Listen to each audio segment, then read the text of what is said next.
Welcome, everyone, to Rutgers at the voice of college football. We've got a great show planned for you here tonight. And as always, I'm here with my fantastic co hosts, Gabriel Pickup and Donovan Gibbs. So, the topic for tonight, as we head into Penn State, can Rutgers save its season with a victory over Penn State, making it bowl eligible and 6-6 on the season? Gabe, let's start with you. What do you think? Well, the answer is they can. They actually come into the week as 10-point underdogs, which, not that we've won a game with worse odds than that, but we've had worse odds games be close. You think Washington was, I believe, an 11.5, and though they did cover, it was close for the majority of the game. And we've had other games. We were actually not favored against Maryland and won by 15. So the spread doesn't tell you everything. With that being said, though, this Penn State team looks very motivated now. Their running back duo is very much alive once again, and it's scary. Their new coach, Terry, last name that I don't remember, he is now, 2-1 or something like that, or on a 2-game winning streak, and they just whooped Nebraska. I know Nebraska's down Mr. Dylan Ravioli, but they're still 7-3 before that game. And they made them look like they're worse than us. So it's exactly Jason. And by the way, I don't know what this underscore is in your name. Are you the real Jason? No. I guess that we'll wait to see. But yeah, I agree. They can. I don't think they will. I think Penn State is proven to be sort of on that next level these past few weeks. I know Michigan State wasn't exactly a statement win, but you can bet your ass Nebraska was. I will say that this is it's an opportunity for Rutgers because both of these teams, I don't know if Rutgers is still. Hopefully, none of their players are checked out mentally after a tough loss against Ohio State in a fashion where the defense, at least for most of the first half, was able to stand its ground for a good period of time. The score was 7-3 before Ohio State was starting to just be able to go on a scoring tirade, but Penn State looks motivated. I do know the last name of that head coach. You're talking about interim head coach Terry Smith, and a lot of the players during the post game interview, they were holding up small little flyers or small little posters talking about hire Terry Smith. So this is a guy that Penn State likes, and a lot of the players, a lot of that locker room, is starting to build around him and starting to trust in him a little bit more. And we're seeing that with the offense, especially in the running back duo of Katron Allen and Nick Singleton. Yeah. But right now, even though you did see on Terry Smith's jacket, you kind of recognize that he's a Joe Paterno disciple. Hopefully, that doesn't lead to anything bad because I'm honestly surprised that, as a person who worked for Penn State, why are you wearing anything that mentions Mr. Paterno due to just the history in regards of it? But anyways, both of these teams 5-6. Both of these teams really want to make it to a bowl game. And for Rutgers, they don't want their season to end like this, especially in seeing how they had a very tough victory against Purdue. And outside of that, they haven't really. Outside of that, the Maryland game, their last 5 games, 2-3. And they want to be able to just at least make it to December football. And I can see the same thing with Penn State as well. Penn State is going to have to do something that they haven't done in a while, and that's win on the road. Outside of the Michigan State game, I don't count that because Michigan State and UCLA are honestly in the same tier of Big Ten football for me, and they're bottom feeders right now, which honestly is surprising to say. And the fact that Michigan State and Penn State going into that game was for the first win in the Big Ten is just as surprising. But I see Rutgers winning this game, and hopefully they play with some fire under them. Senior day, a lot of the players want to play for their seniors, and it's a game that for a lot of these players on this roster, Ethan, Eric O'Neal, Gus Salinkas, Jet Elam, this is going to be their last time playing in SHI, and they might be able, if they win against Penn State and they end up making it to a bowl game, they will get an extra game after that I can see a lot of them playing in, as this could be their last chance to impress scouts until the postseason scouting games, whether it's the Tropical Senior Bowl or the recent Senior Bowl. But this is going to be their last game in East Piscataway, and I know a lot of the younger players, especially KJ and Ian Strong, they want to play for eighth and then try to send them out on a positive note. They want to walk off the field as a winner. Yeah, when I think about this game, I kind of think about the Big Ten generally and how there's kind of like three tiers of teams in the Big Ten. You got your Michigan, Ohio States, Penn States. Then you have the kind of the middle tier with like Iowa, Washington, Minnesota, Nebraska. And then you have where I think we are around the area of Purdue, Maryland. And what I'm trying to say here is talent disparity. What I saw against Oregon in the 55-10 loss and Rutgers in the 42-9 loss to Ohio State was just a massive gap in talent. And that's what I fear we're going to deal with against Penn State. Even though they haven't had the year they expected, and they are too playing for a bowl game, they still have great players, some of whom are going to be playing on Sundays. And I think the talent disparity is what's really going to get us, and I think that's going to lead to a loss. But that doesn't mean we can't game plan in a way that's going to maximize our chances for success. So how do you guys think we can best game plan to give ourselves the best chance to win? I got to think on that. Donovan, I know that you kind of are a little more optimistic. So what's your thinking behind that? Not trying to be insanely optimistic, still trying to keep it level-headed, and seeing what Ohio State was able to do on the ground for the most part of that game, because going into the game, the wide receiver duo of Jeremiah Smith and Carnell Tate were out, so most of the game was on the ground. And now they got to go up not just against Bo Jackson, who in Big Ten standards is not really the cream of the crop in terms of running backs. They got to go up against Nick Singleton and Katron Allen, two guys going into this year that were on Mel Kiper's draft board when it came to top running back prospects. And Katron is starting to pick it up again. Yeah. And he's starting to pick it up again. Shout out to both of them because I mean, in an age where people move every single year with NIL, both of them stuck it out at Penn State since their freshman years at the same time, and both of them broke records for Penn State last game against Nebraska. I believe Katron set the yards record, and Nick Singleton tied the touchdowns record for running backs. So, I mean, unfortunately, you can bet your ass that Singleton's going to break that against us because that's on everybody's mind is let's get him that record, and Penn State can score at will, and our defense has been poor all year, so that's going to happen. But outside of that, I think that what we need to do is sort of accept that they're going to be running the ball a lot against us and make them one-dimensional. That's been my key all year is how do we make our opponent's offense is one-dimensional? Well, most of the year it's been making a quarterback choose to either be a thrower or a scrambler. But against Penn State, who runs the ball so often, I say let them feed into their identity, but when they try to do anything else, shut it down. I mean, I extremely disagree with you on that regards, primarily because I would rather let their backup QB see how well he actually is. Because right now, most of the wins that they've been able to have so far since Drew Allen was sidelined has been off of that running game. So this is one of the few times where Rutgers can say that we're going to stack the box and let's see if your receivers can beat our corners.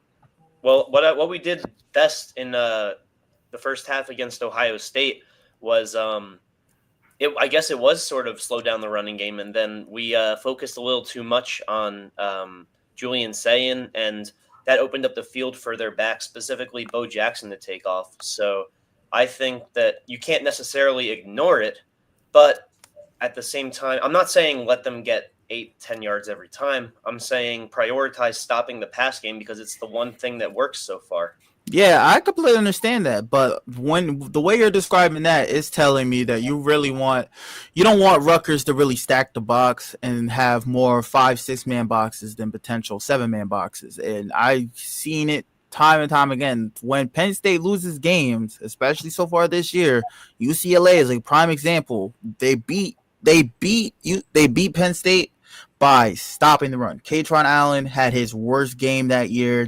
Penn State was not able to really convert on 3rd and short or 4th and short. And Rutgers has to follow that same game plan, because if UCLA is able to do it, there's a chance Rutgers is too. Rutgers and UCLA are not so far away from each other in terms of talent. So, Adam, I understand the talent gap and that talent feed that you mentioned earlier regarding these two teams, but the strategy is there on how to beat Penn State, and a lesser team was able to provide it. Yeah, I mean, also the thing is, I know this doesn't translate to the running game per se, but it does translate to pressure in the backfield. We haven't had a sack in like 3 or 4 games. We don't pressure the quarterback often, and when we do, it seems to really just be from Eric O'Neill. Bradley Weaver has stopped the run a couple of times. So that's sort of why I say, if we stack the box, is it really going to make a difference when it comes to stopping the run? Because we haven't been able to stop quarterbacks from getting 10 seconds to pass the ball. Well, again, when I think about this game, I think about when we played Oregon. It was not even close. There was nothing that we could do scheme-wise to stop them, because the talent disparity was so significant. Same with Ohio State in the second half. The other thing is that we're going to be playing Penn State for 4 quarters. And what I've noticed this year is that we had the lead on Iowa in the first half. We had the lead on Washington in the first half. And we were only down, I believe, 14-3 to Ohio State in the first half. But the second half told a different story, whether due to lack of adjustments or just the talent taking over. I just see Penn State as being too much for Rutgers, too much talent, great running game, and that Penn State defense. They can get to the quarterback. They have a great secondary. So I think the matchup isn't good, and the talent disparity is going to tell the story. Well, I think that we got tired against Ohio State, honestly, because Oregon, I 100% agree. It looked like a mismatch from the beginning. But against Ohio State, we had a lot of chances in the first half to not just keep the game close, because the game was close at the end of the first half, but to even go into half with either a lead or a 1-score opportunity. And for whatever reason, that didn't happen. But in the second half, we just didn't play hard enough. Like, I don't like to say that, but when I was looking at the tape and I was watching the game live, I didn't like the body language that the defense was showing. I didn't like the throws that Ethan was making per se. But against Penn State, if you were to come into the year, you would have said that they're on par with Ohio State and Oregon. But and shoot, maybe they're on the direction towards being that team again because of what we've seen against Nebraska. But right now, I know that the guys for our locker room think they have a legitimate shot. Yeah, well, the locker room is revitalized right now for Penn State, because they have something to go on a good note for. You got to remember this team didn't win a game for nearly 2 months. Yeah, that's taxing on a team, especially for a team that had national championship expectations coming into the year. They were the number 2 team in the nation, for crying out loud. Yeah. And now they're seeing that go to Indiana out of old teams, a team that they typically beat during the James Franklin era. So right now, Penn State is playing with a fire under them. Rutgers right now has to think the same thing, because if not, the last thing, especially under this new era under Kelly Zinn, after seeing Rutgers basketball get dismantled against CCSU, which honestly you two might have been surprised seeing NEC basketball at firsthand. CCSU is one of the better teams in the conference, and them versus LIU this year is going to be a grand old-fashioned slobber knocker. But besides that, they need to win at home. Because if they lost their homecoming at home. They lost their blackout game at home as well against Iowa to start off the Big Ten schedule. If they lose their senior day, three major events that went on at home, that's going to be a tough pill to swallow for Kelly Zinn. And honestly, I could see that being the game that breaks the camel back in regards to Schiano getting potentially the pink slip. I don't think he gets it this year, but I think that when we think of Kelly Zinn looking at every win and loss by what it is and not anything more poetic, I think that it maybe has Schiano going into next year not as secure. And Jason, I couldn't agree more. And the momentum is 100% on Penn State's side. I hope that they take Donovan's advice a little bit and consider that this is Ethan's last game, and that he's been statistically having one of the best Rutgers quarterback seasons of all time. And, if we win this game, then it doesn't go to waste. If we lose this game, you think of it as a good individual year on an otherwise poor Rutgers year. So I hope that the guys take that advice, and I hope that guys like Ian Strong, Antoine Raymond, KJ Duff, I hope that they can come back next year and still be a Scarlet Knight and keep that same effort, because it's not every year is the defense going to be the issue at Rutgers. Yeah, and just real fast, if they don't get it done, I'm going back in my own football encyclopedia in my brain right now, but I don't think I remember there was a time when a player led their conference in any sort of statistic, passing or rushing, and then the team not make a bowl appearance or not be bowl eligible.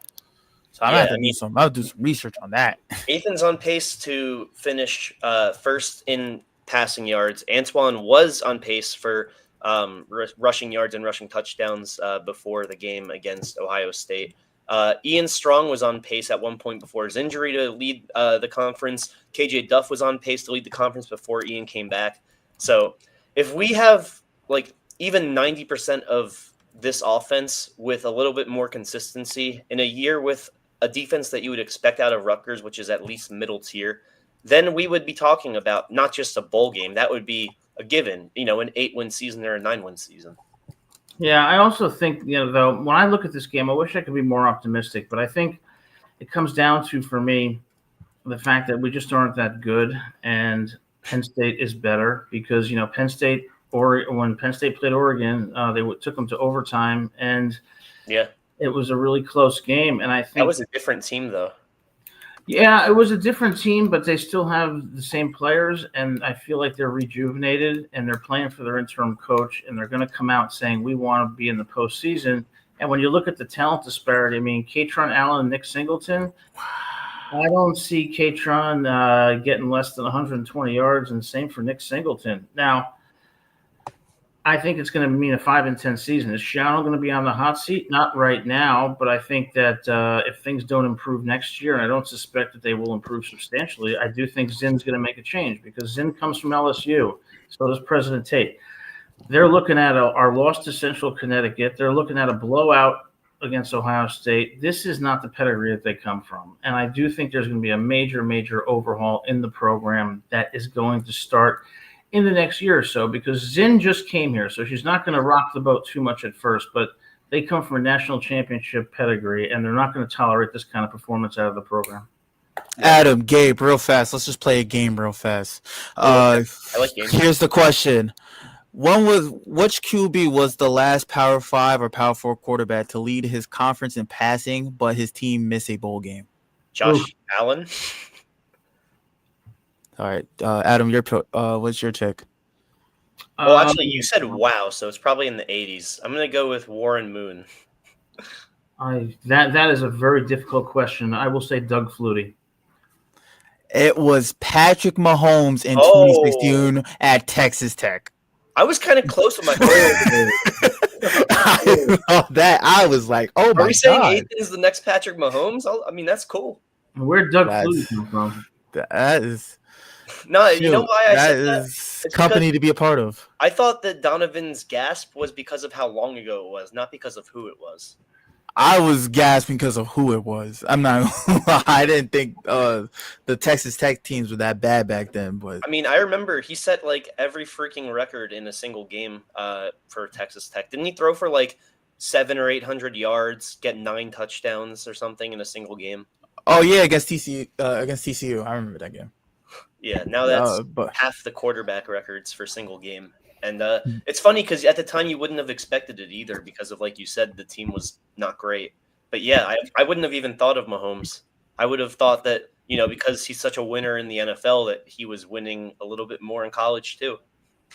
Yeah, but since 2016, no other Power 4 or Power 5 QB has done that. And I feel like that's even more of a reason for Rutgers to win this game because they would be making history, but not in a good way, and that would be just a bad precedent, especially on that offense, to show that they were able to have so much success, because this Rutgers passing game and just overall this Rutgers offense has been one of the bright spots of this team so far this year. They have been they've been one of the best teams statistically in the Big Ten Conference, and Ethan has been one of the best quarterbacks statistically in the country. He's top 15 in the country at that. So he's shown, at least by number wise, that he's better than a couple of quarterbacks, even in his conference at that.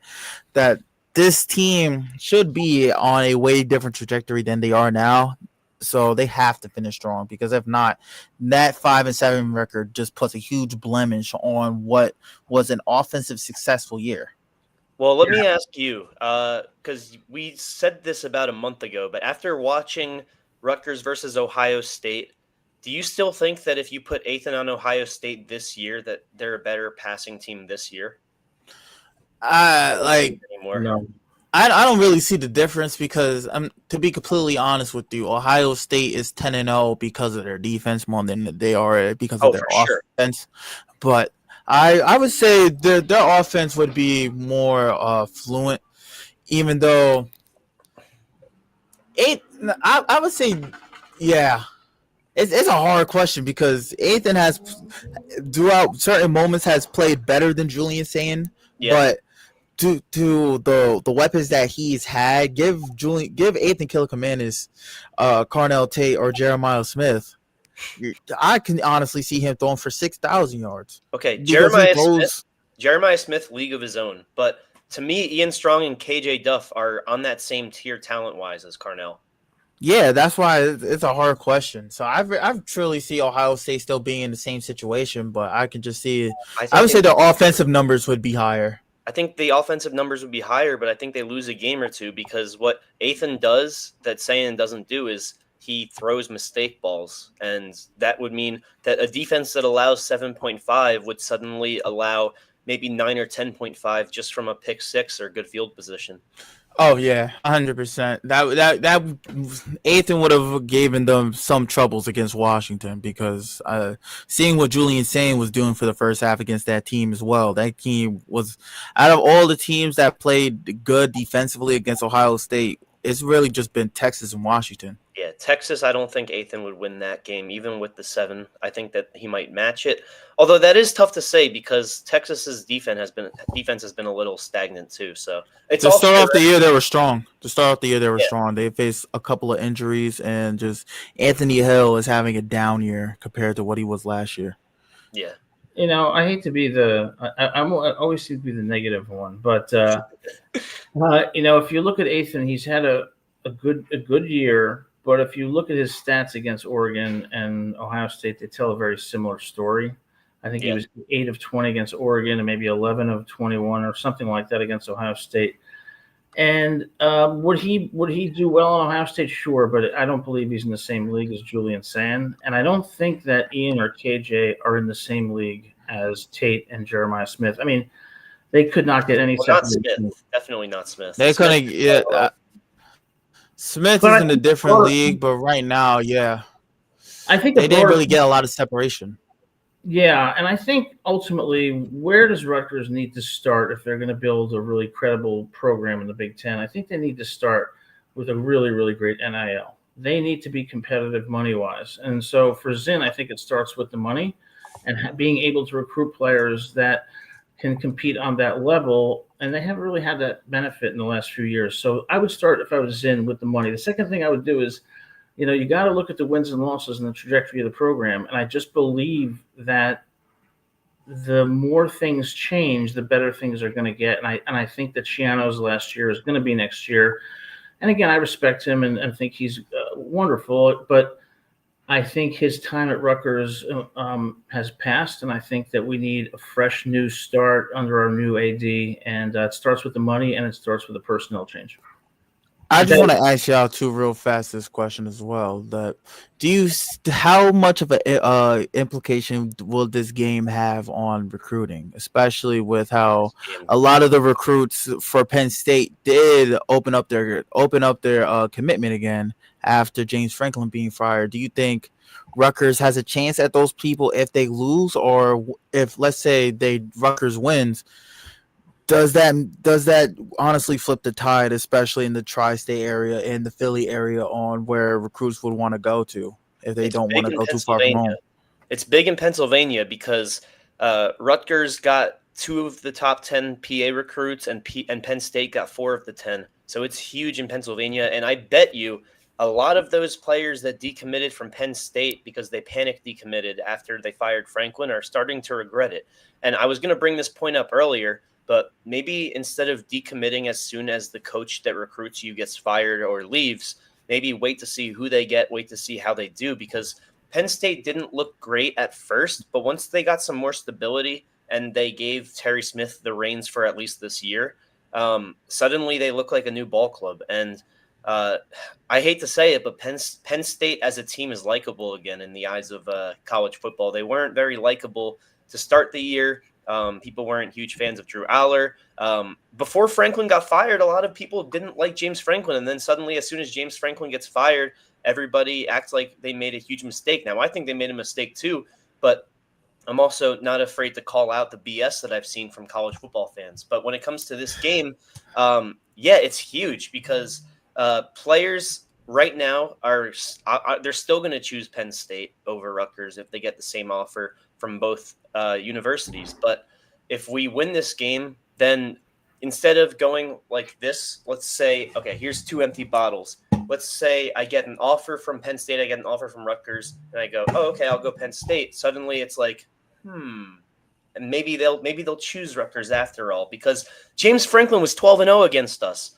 Maybe 17 straight wins still. Exactly. So maybe if we get a win against Terry Smith and Terry Smith is there to stay, or if they hire someone else, I still think that there's a chance. Now, would it be a great chance? No. I think that Penn State would still land maybe 80% of the guys, but I think that if Penn State blows us out or they win by 2 or 3 touchdowns, they would be getting 95 to 99% of the guys that have an offer from both universities at the same price.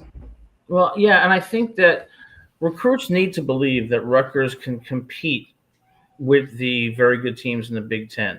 So a victory over Penn State, it wouldn't have a major impact, but it would be a big step in the right direction, because then when you're recruiting, you can tell players, okay, we finally won against one of the big boys. We can't say finally, though. If we say finally, we look pathetic. Well, yeah, we would not say finally, but the point would be one of the knocks against Rutgers is, hey, they don't win against the good teams, and they never have. And we saw that with Iowa, Washington, Oregon, Ohio State. They've got to get a victory over a perennial Big Ten power. And that's going to get recruits, not immediately, but it's going to be the first step to recruits saying, I believe that Rutgers can be a competitive program. And that's going to be the key to recruiting, along with money, is, do these recruits believe that this program can be competitive? So that'll be a step in the right direction. And also, I want to continue on to that question, not just about this game, but about the Pennsylvania recruiting scene in general. When you ask the 2 players that from Pennsylvania, well, Wadiq Collier reclassified, but originally Wadiq Collier and Elias Cody Koch, those were the 2 players that we got from Pennsylvania that were top 10 recruits in PA.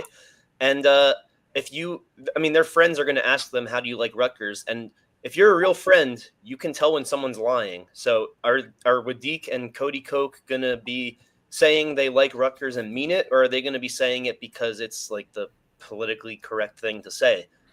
So they're going to be able to tell. And that's also what's going to matter, is in terms of like, because even Tavion Branch, we had him on the show, that he said it himself. They all talk to each other. They all know how they're feeling. I don't necessarily think that either Rutgers or Penn State are killing it right now, but I don't think Penn State is going to be neutral forever. I mean, they're going to be a powerhouse once again, and it's going to be starting later. And I think go ahead, Donovan. I just want to add real quick, because if y'all remember last year, because we're coming up to week 14, rivalry week, I just think back to when Michigan beat Ohio State at the shoe last year, and Michigan was still under a new head coach, a first-year head coach that was under that Harbaugh tree, but a lot of players and a a lot of people at that time honestly didn't see Michigan as still a top school, even with the coaching change because of that. The coach, Yeah. sometimes players follow a team primarily because of the coach. We saw it with Alabama and with Nick Saban. A lot of the recruits that Alabama was getting during the Saban era, we're not seeing them really come to Alabama during Caleb DeBoer, even though it's the same team. It's just the name of the coach and what the prestige of that coach brings. So currently right now, we're seeing a potential opportunity for Rutgers to be like, why do you still want to go to this school when we have what it takes to beat them on a potential yearly level if they win this game? And I can see that honestly helping the recruiting, because that's what happened with Michigan last year.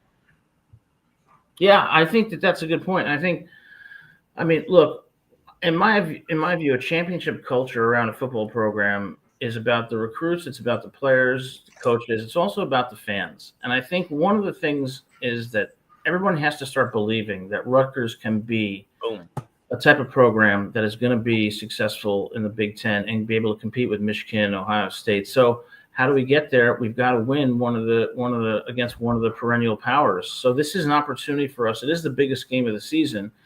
But we had other opportunities this year that we didn't come through on, and that was Washington, and the Iowa game I thought was particularly disappointing. But that doesn't mean that this can't have a transformative effect, because once the fans, the recruits, the players, the coaches start to actually believe, then you have the building blocks of a program. And when you combine that with what Jason said was Zinn apparently having 8 figures already in NIL, then you have the tools to be competitive in a conference that you have not thus far.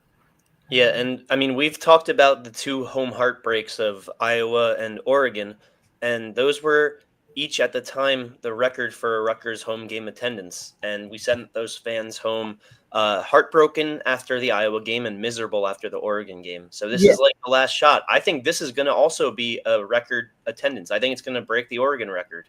Yeah, and I think, Gabe, one thing that you mentioned about those games is I think the fans, recruits could understand a loss to Oregon and a loss to Ohio State. What's really difficult and what really hurts a program is when you're losing to Iowa, Minnesota, Washington, when you're losing those games that you can win.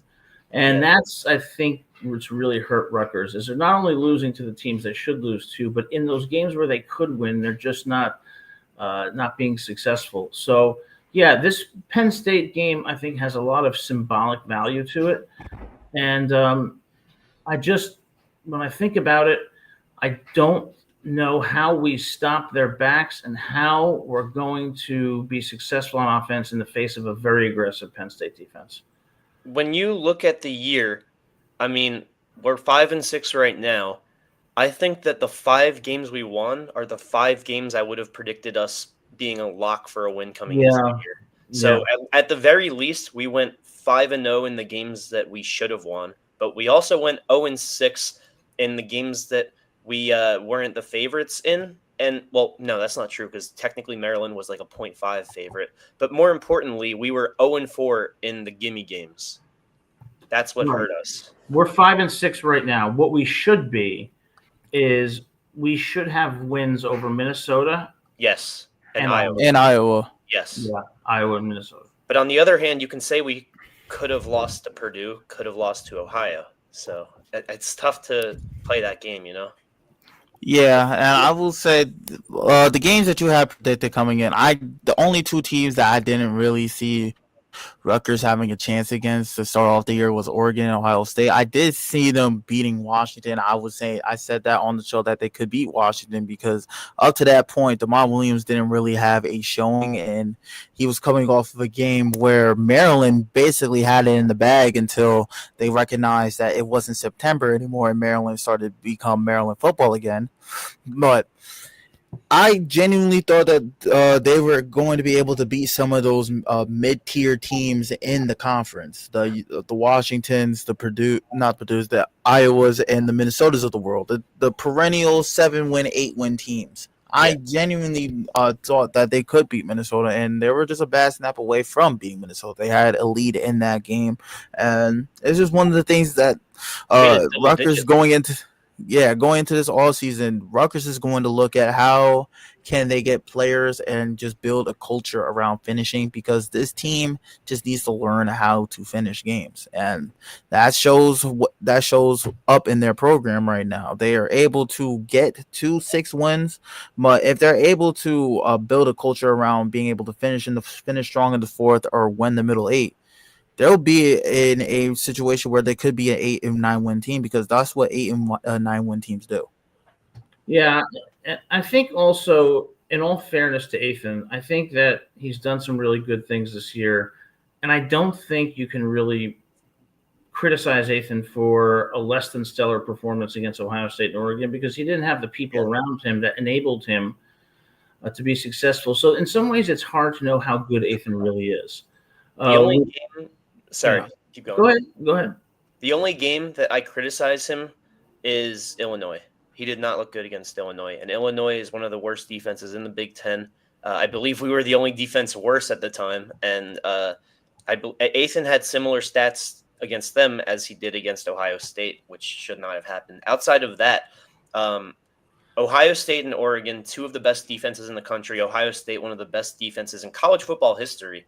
And he didn't look great, but who has looked great? Technically, we had above average points against Ohio State this year, given that they give up 7.5 and we scored 9. But those other games, Ethan, every single one of those other games, he had A+ performances. Yeah, and you bring up something I think that's really important to focus on, which is, if you look at Penn State against Oregon, that game went into overtime, a very close game. The next week, against what I think is now a 3-8 UCLA team, Penn State loses. How does that happen? Well, in part, it happens because of the intangibles. Does the team actually have a championship mindset? Are they motivated? Are they inspired? Where is their mindset at? And that changes so many times the trajectory of the game. And I think against Illinois, what we saw was that the mindset really, really wasn't there. And that's part of changing Rutgers into a championship culture, is getting them to believe and have those intangibles and that mindset so that they can win consistently against good teams. Yeah, and that just comes from losing 2 close games where you had a lead in. I truly believe those Iowa and Minnesota games were 2 back-breaking losses that can derail the season, kind of similar to what the UCLA loss was for Penn State, and then losing to Northwestern right after. Those 2, losing to teams that you either had a huge lead against and a lot of people going into that game didn't think you had a chance in, and then losing, compared to losing against 2 teams that you were the better team in, and you're facing up against an inferior opponent. They do the same amount of damage to a team's morale and to a lot of the players' psyches, because when you're on as a player who's been in both situations, when you have a lead against a team and you're still not able to finish off the job and you walk away with a loss, it affects you mentally of like, damn, we were better than this team and we just blew it. And then going up against teams where you should have won, it's just as much of a punch to the gut. Yeah, and I would ask you guys this question. I mean, from my perspective, we lost to Iowa, but a team cannot allow a loss like that to define their season or to get them to a point where they're not as successful as they otherwise should be. You got to be able to overcome that adversity. And I just don't see that Rutgers this year had that kind of mindset. I don't think they believed. And I think it was you, Gabe, or maybe it was Donovan. I'm not sure who said this, that before the Oregon game, or maybe Jason said it, that before the Oregon game, the players looked like they didn't want to, that they weren't ready to play during warm-up. I think that was you. You said that you would buy them all tickets to Six Flags and cancel the game. Oh, yeah, you said you didn't want them to even get to the game.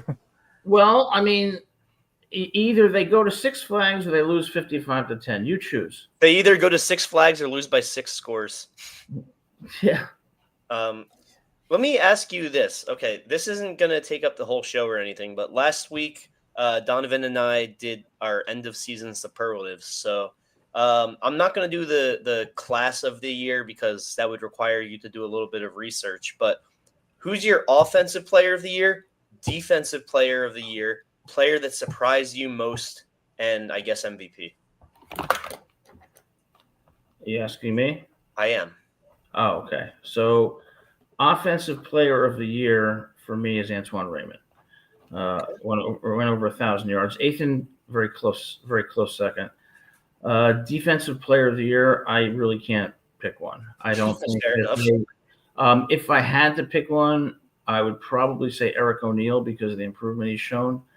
The biggest surprise on the year was Antoine Raymond. I thought, I didn't think he was going to go over 1,000 yards, and Yeah. that impressed me. I mean, he was forced to be.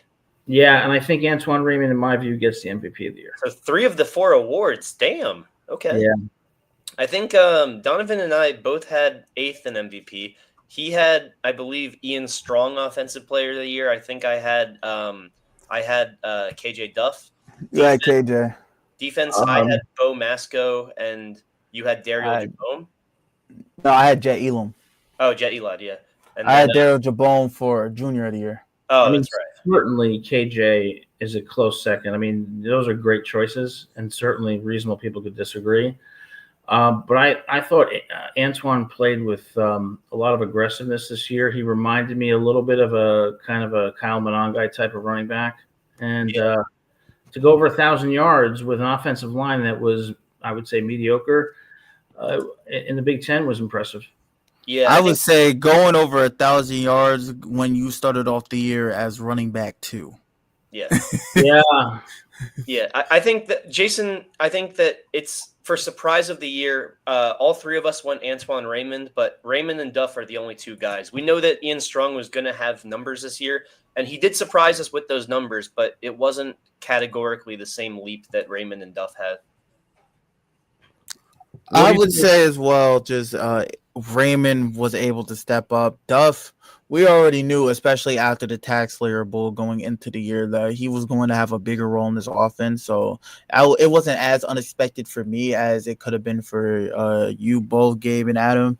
So for Antoine, he was put in a situation that he didn't even expect to be in, because once Campbell got hurt, all of the touches went to Antoine Raymond, Jashawn Benjamin, and then Antoine was able to just steal a good chunk of percentage of those carries. So going from RB2 to RB1A to just be overall RB1 is very impressive, and it all happened during the Big Ten slate.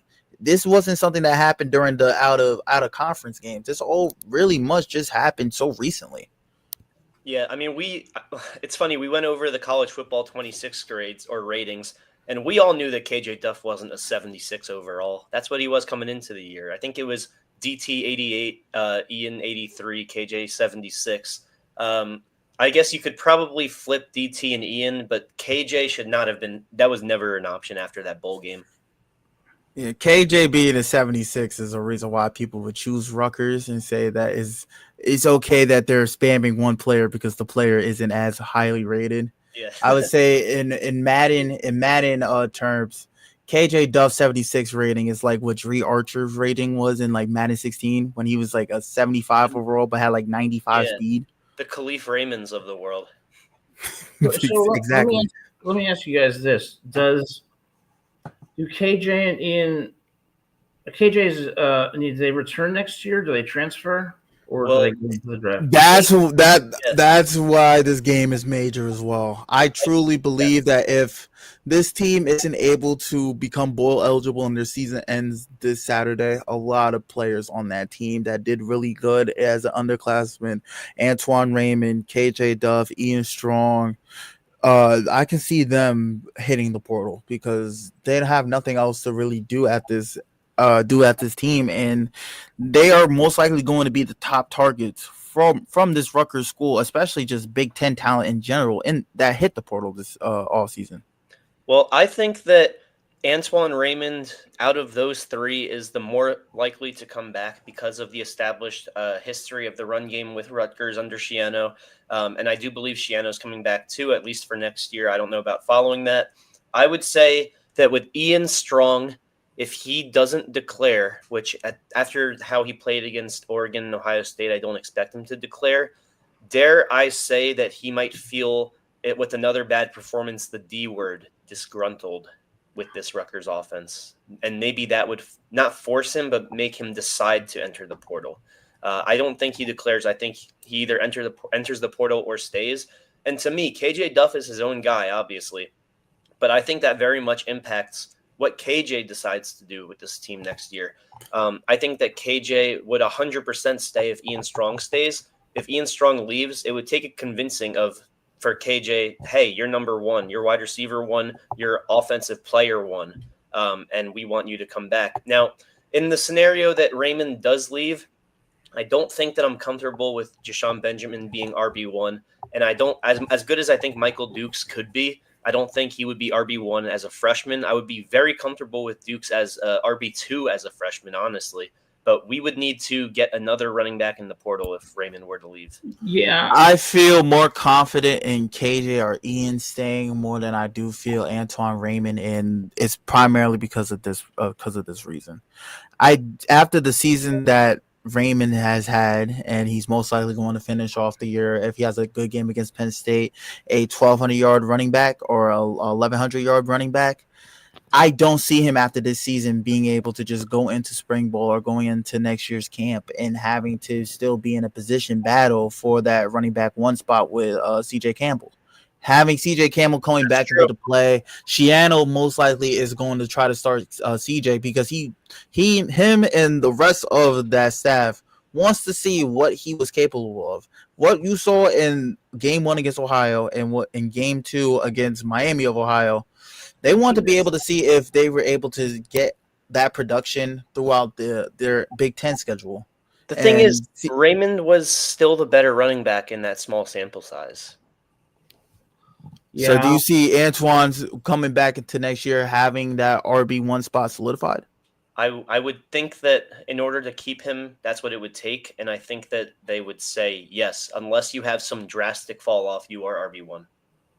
I think that they're not going to be committal to Antoine or CJ. That they're going to say you're going to battle it out because yeah, go ahead. No, my apologies. You go, Adam. My bad. Well, yeah, it's fine. I'll tell you, if Antoine did transfer, there's a school I could see him going to, and that's Michigan. I think he'd be a great fit for Michigan. What class is Justice Haynes? Is he a junior? Haynes is a junior or a senior. Well, I think he declares either way after the year he had. So I hope you're not right, but I can see it. Yeah. My question is, do the schools like Michigan or Ohio State or Penn State or Oregon, do they look at Rutgers' talent, or do they look within each other and try to steal from other top dogs? I can see that they go for anything, especially with just how the portal is. Yeah. There's talent all over the place, and that's what NIL is for. They want to be able to just grab any sort of talent. One of the biggest switches that we've seen is a lot of G5 guys are now making huge impacts on other Power 5 schools. And we're seeing it just as well as smaller conferences such as like the ACC getting a lot of guys from the Big 12, or I would say Miami, for example, is one of those teams as well. They got a lot of their offensive line guys from the Big 12. And I don't think conferences matter that much. They're just looking for talent, and having talent from Rutgers that were able to still have good performances against other Big Ten teams is something that scouts are going to look at.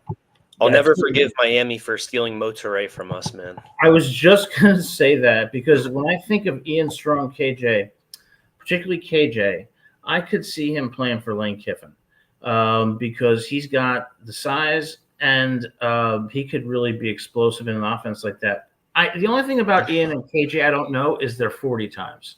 I don't know if they're 4.5 guys or not because – Manungai wasn't necessarily the fastest, or the Ian Strong is he's a 4.5 guy. KJ Duff, I don't think he's a 4. He might be if he's a 4.5, he might be a 4.59 or a 4.58. All right, well, fairly close. Because he's taller, so he has longer strides. He is 4.5. Well, okay, 4.58 is his average, but he's got a 4.65 and a 4.53. All right, so he's fast enough where in the SEC with an offense under someone like Lane Kiffin, they can go. So if Muhammad Toure went to Miami, I could see KJ going to LSU, Florida, or Ole Miss. I was gonna say, you said that he's playing for Lane Kiffin, so does that mean he's playing for Ole Miss? Yeah, I'm about to say where do you see Lane Kiffin being? I really before wish that this Lane Kiffin would happened? have just shut up the noise and said, "I'm staying at Ole Miss." That's got me thinking he's leaving, and I really don't think it would be great for football if he left. I don't think so. I, s- Yeah, go ahead. I saw something in the news that LSU is trying to sell him the farm. They have a huge deal right now that's like over $9 million for Lane Kiffin's hiring. So that looks like what the market price is going to be. And they're guaranteeing him $25 million in NIL money every year. Oh my goodness, man! What is college football coming to? Well, the It's thing it's is, becoming the highest bidder. Lane built a great program at Ole Miss, and I think what his thoughts are is not the money. I think he's thinking, where am I going to win a national championship? And the best place to do that, LSU. Well, Jason, to answer your question on the first part, or the second part rather, the hoping is that we see any sense of loyalty left in college football being retained, and that it doesn't just continue this path of a bidding war. That we see Lane Kiffin, who has been there for 7 years now. They just made a documentary about him getting his life back together and bringing Ole Miss back to being a powerhouse that they haven't been in 50 or 60 years. That's sort of why I'm hoping he stays. That's nothing against LSU or Florida. I just think that it would be a bad look for a coach who almost single-handedly rebuilt an entire program to up and leave as soon as they get good, and not enjoy the rewards of his success and not continue to make that program a powerhouse. They could fall off right after he leaves. Yeah, and I got to tell you about Lane. I mean, I always really respect people who go through struggles, personal struggles, and overcome them. And Lane did that, and he's really redeemed himself at Ole Miss and as OC at Alabama. But I do think that he hasn't handled the situation particularly well. And I think it's distracted the Ole Miss players, and I think it's caused a lot of uncertainty. But what I would say is why I would love to see him stay at Ole Miss is because, personally speaking, I just love a story where a coach takes a team that traditionally is not contending for any serious championships and builds them into a national title contender and ultimately wins it. That to me is inspiring. Instead of just going to the place where you think you're going to have the best chance to win. Imagine if Lane- Signetti, after taking Indiana all the way to the playoffs last year and going 11-0 this year, says, "I'm going to hold a decision between Indiana, Ohio State, and Oregon." It's a good point. I Not will that say it- Lane's Kiffin's reaction and just the way he's handling this whole situation is how somebody who typically hasn't really been the center of attention for a while finally getting that shine and seeing that, oh shoot, other people want me, and they're trying to figure out their worth right now. Because you saw it from the Ole Miss Florida game. At the end of the game, Florida fans were chanting, "We want Lane," and that's what. And those chants got louder and louder, and the players were looking at Lane just smiling.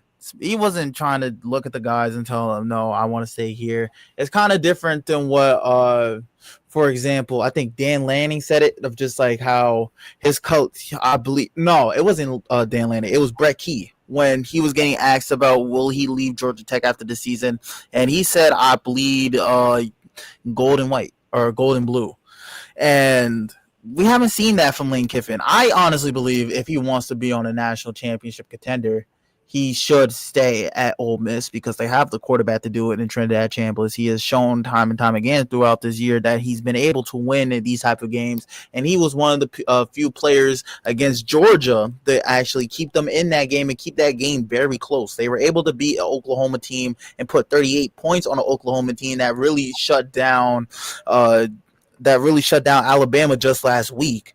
So right now, Oxford, Mississippi looks like the place to be for a potential national championship bid, because this team is built for the playoffs. They have a quarterback that has won on a different level before, and he's shown you that he's comfortable at playing in these big stadiums despite coming from a Ferris State school where the maximum attendance for a game was 2,000 people. He's shown that he can ball out in the SEC, and why would Lane Kiffin leave to go to a school like Florida or LSU, where the QBs right now at both of those schools are very much questionable? Garrett Nussmeier isn't go. Garrett Nussmeier is mostly going to have to come back after another year because he honestly was played terrible this year. DJ Lagway does not look like the. Gabe, you were right. I wasn't going to bring it up.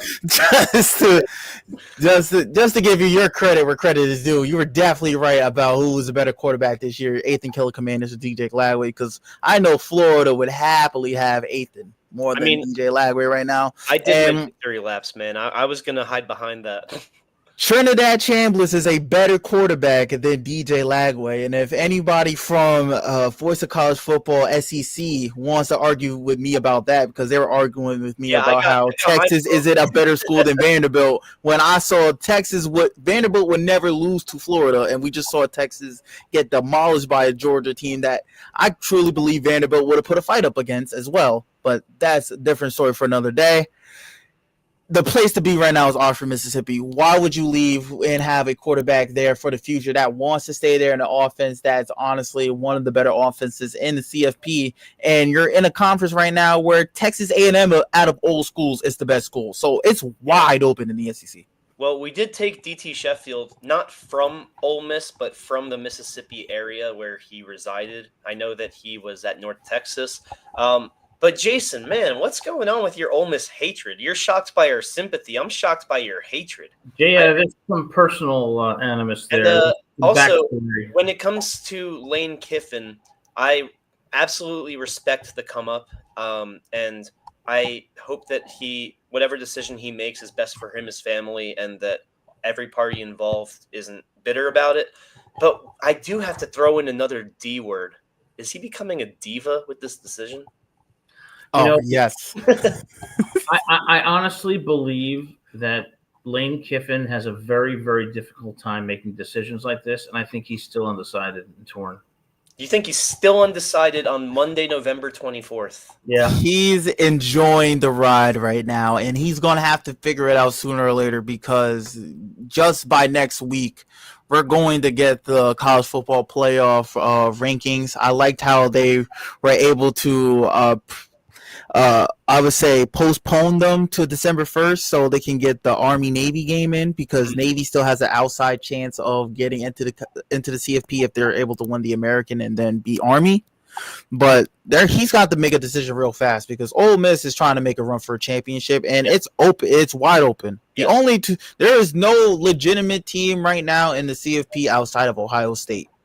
Ooh. Everybody else from 2 to 12. It's honestly open season. We're seeing Georgia games. No Georgia, no Texas A&M, no Indy. I mean, seeing what Texas A&M did against South Carolina and being down 30 points to them in the first half. That's a hole that they would not get out of against any other college football playoff eligible team. We've seen Georgia have certain spurts this season and just I would say last season as well. Gunnar Stockton didn't play well in the CFP. They were one of the first. They were one of the teams that ended up getting eliminated their first in the second round. He was Carson Wentz. He was Carson Beck's backup though, and with Texas A&M. I know it's crazy going down 33 up to a 3-6 team at the time. That was 30 minutes after their coach got his contract extension. So I'm thinking maybe coach's head wasn't all the way in the game. I think Texas. Go ahead. No, my bad. No, I just think Texas A&M is going down in Austin this weekend. Jason, I do get what you're saying. Ole Miss traditionally has not been powerhouse, so things could level off. But with the NIL that Ole Miss is promising him, I think he could build a sustainable program. But reasonable people could disagree. I do think right now that the best team in the country is Georgia, and I think Kirby has him in a position to make a serious run at the title. I would love if Georgia won the title, but until Ohio State loses a game, you can't take that away from them. And until Indiana loses a game as well. I can't lie. I was going to say for the number one spot, just going back to last year. But another thing is, do people like the underdog story that much? You got to look at Indiana being 2 years ago, not a joke, but certainly nowhere near a playoff team. And now they're solidified top 3, at worst top 5 team in the country. Shoot, you can say Notre Dame as well. A lot of teams didn't think Notre Dame was even Started 0 going 2, to yeah. started 0-2, and since then they have been racking off wins and racking off just wins by blowout, and that's how they're going to make the CFP this year. They lost their two major games against Miami and that close one against Texas A&M and South Bend. They were able. Their statement win right now is USC at home. They Yeah. haven't really beaten another team that's been on their level at since the USC game. Pitt, we all knew they were going to be Pitt. Pitt did not stand a chance, and since then They did beat it's Georgia just been Tech. Pitt so far this year. Inconsistent though. Inconsistent, and once they they are a better team when they're unranked than they are when they are ranked. And this is the same team that lost to West Virginia and West Virginia ended up losing to Ohio. Yeah, that's so. True. Shout out to apparently the name Jeremiah in college football makes you an all-time great at college football too. Jeremiah Love, Jeremiah Smith, doesn't matter how you spell it. Apparently there's a W somewhere in that name. Yeah. Yes. So just overall, when it comes to the CFP, it's open, and Notre Dame is just as much as an underdog story because last 3 years going into Marcus Freeman getting the job last year, Notre Dame was a team that you did not think was going to make it far in the playoffs, and they were able to be one of those few teams to start with that original home game, then go into the bowl games. And didn't Ohio State last year, they were ranked 7th going into the playoffs, correct? Yeah. And Notre Dame was, what were they ranked? Like 10? They're ranked 8th. So no, they were ranked 9th. Shout out to the new playoff format because the CFP championship game, neither of those teams would have made it 2 years ago. Yeah, well, the best thing that happened to Ohio State last year was losing to Michigan. I think that really propelled them. But this year is a different type of playoff. I really think we don't know what the heck is going to happen. Because do y'all see an ACC team actually making the playoffs this year, or they're going to put? Surely they're Power 4. I mean, okay. I've been a huge pro Power 4 conference guy. I've been preaching that until they extend it to 16, because eventually they will. The 12 teams in the playoffs should be almost maybe 11 out of 12 of them should be Power 4 teams. That's how I would format it. You literally have one other 5 conference, not maybe not like a not in tournament bracket, but like you have one, maybe 2 other teams in there, like the Boise States of last year who deserved it, or Memphis before they fell off, they were looking like a team to beat.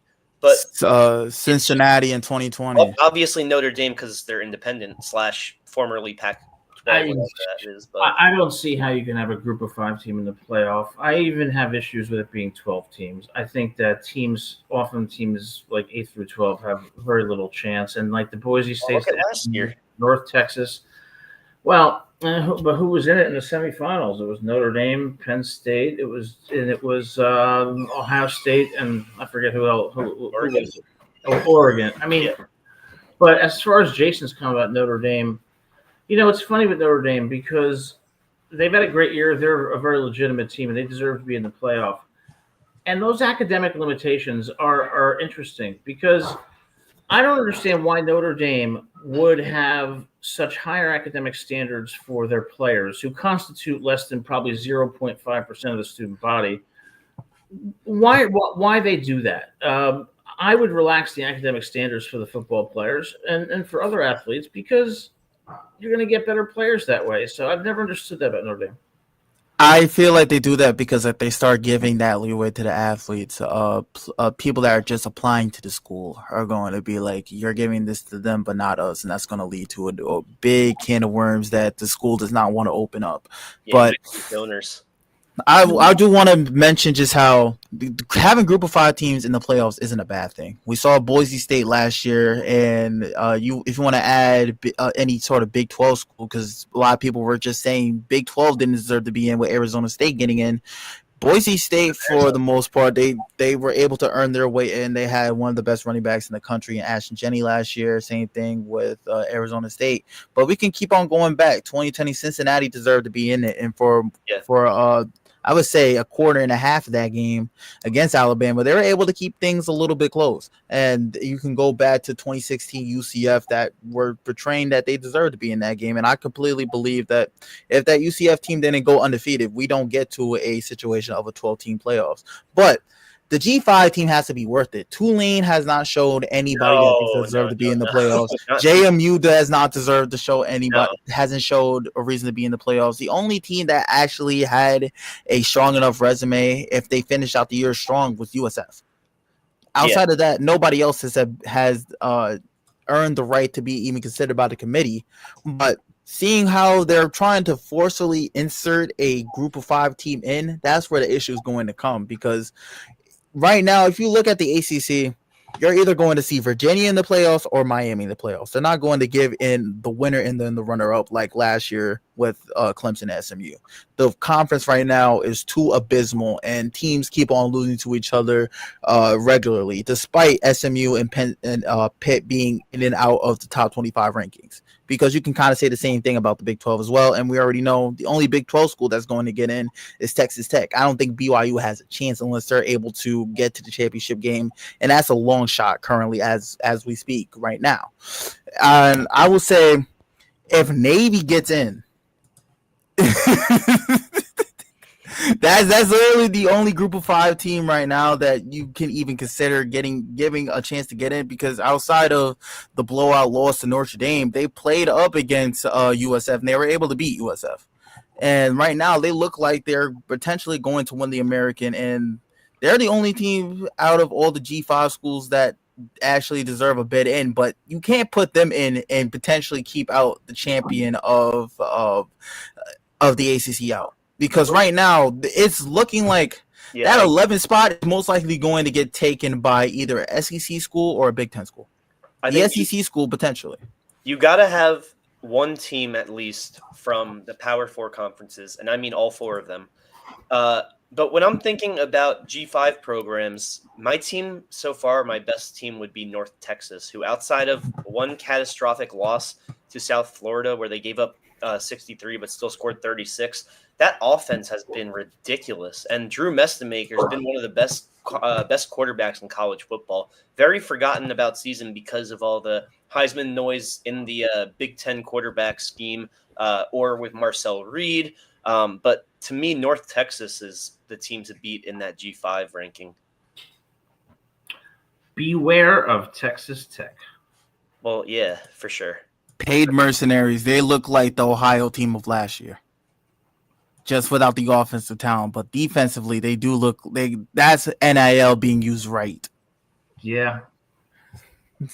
All right, so we are at about an hour, close to an hour and 10 minutes. So what about some final thoughts, guys, on the Penn State team? Predictions, score predictions? And I want to give Donovan his chance to reflect on his college football career. I'm so sorry. Yes, please do. Please do. That's why I was saying how major the senior day is going to be, especially to a lot of the players on that Rutgers team, because for the most part, being able to walk off of a stadium that you went in as a visit just 4 years ago, endless amounts of practice, endless amounts of days in the summer, endless amounts of extra work you got in with your teammates, with the coaches, all of the practices, the good, bad, and the ugly, no matter what weather and condition you're in, you're going to always cherish those moments, and you're always going to want to do those moments again and again and again. And especially when it comes to the game day. That's why I truly believe going into this game, Rutgers is going to play with a fire under them. I can see Ethan playing with a fire under him. I can see Bradley Weaver. I can see Eric O'Neill. I can see Jet. I can see Bo Masco as well. A lot of these seniors are primarily on this defense. I can see this defense trying to play with a fire lit under them because they want to play one more time. They have the opportunity to extend their college football career to one more game. And if I had the opportunity to do that, I would take full-fledged. And it's unfortunate my school wasn't able to be given that chance, but that's the difference between the FCS and the FBS. Right now, Rutgers has an opportunity to give their seniors one more game to play, and I can truly believe that they're treating this like a playoff game more than anything. This is the closest thing that Rutgers or Penn State are going to feel as playoff environment, and hopefully SHI is packed and it makes it feel like a playoff environment, because this game is very crucial to both of these schools. Penn State is playing for something. Rutgers is also playing for something as well, and hopefully Rutgers is able to beat Penn State and snap the 17-game losing streak. Yeah, as far as that game, Penn State has all the motivation in the world to play well.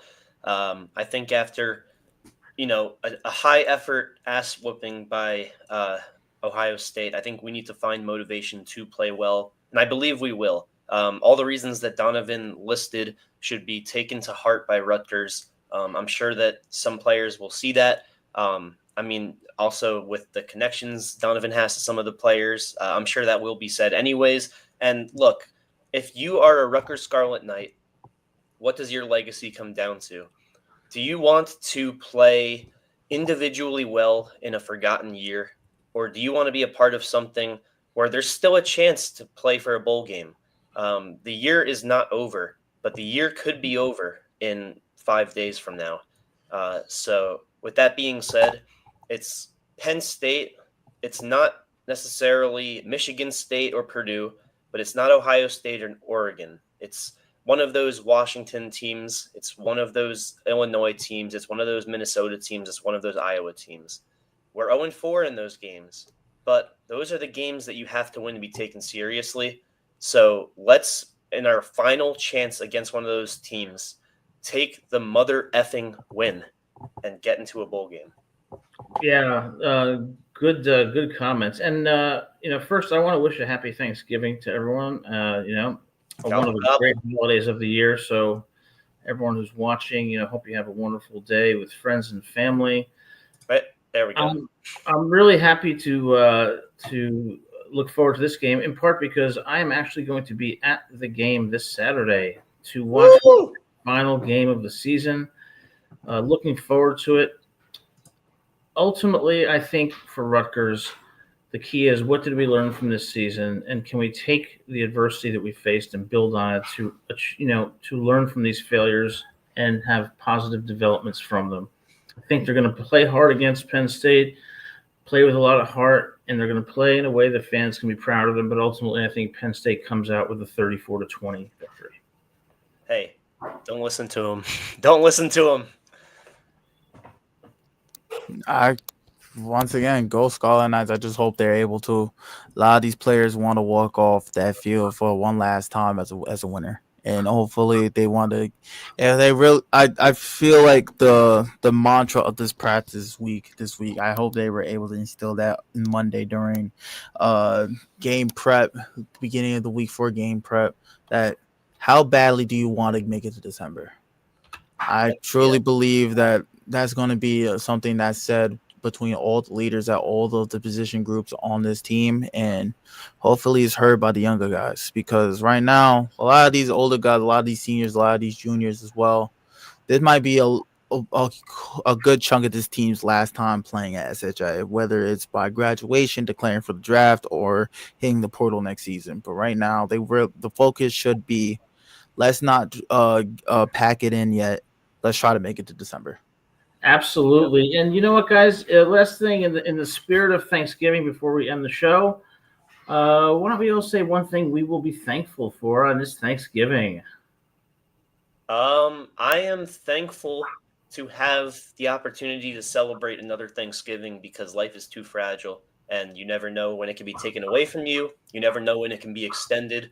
I know I'm young, but nothing is given, so I'm thankful to make it to another year. And hopefully this isn't too corny. But speaking of corn, I cannot wait to eat some roasted potatoes, some turkey, some pumpkin pie. I'm excited. All right, awesome. I'm thankful for family, all friends, a lot of my teammates, being able to be on the show with you guys, and just being able to enjoy my first season being a team analyst and a podcaster. I've really enjoyed the experience, and I appreciate the chat bringing me in with open arms. You, Adam, and Gabe bringing me in with open arms, and just being able to talk sports with y'all. And I'm just thankful in general that I was able to make it this far. As you said, life is very fragile, and you got to take your blessings every day when you get them. Bingo. Yeah, great. Jason, I think if we're handing out some superlatives, I don't know. Austin's been a little inconsistent. I think you might have him with that MVP of the chat right now. Yeah, I mean, definitely thankful for you guys in this show, and most importantly, thankful for having each day, being alive, and still being able to be healthy. Because as you get older, you appreciate that the most important thing in life is your family and the relationships you have with people, and being given the gift of another day is something that I don't take for granted anymore. So it's going to be a great Thanksgiving. Yes, indeed. Go Scarlet Knights. And we'll see you guys on Saturday. And I'm not sure, Donovan, will you be able to make it on Saturday? Yes, I will. Oh, hell yeah. First post game with the full squad. Let's get it. Yes, I will. And thanks, Jason, for your comment. As always, guys, go Scarlet Knights. We look forward to seeing you on Saturday, and have a wonderful, wonderful Thanksgiving. Go Scarlet Knights.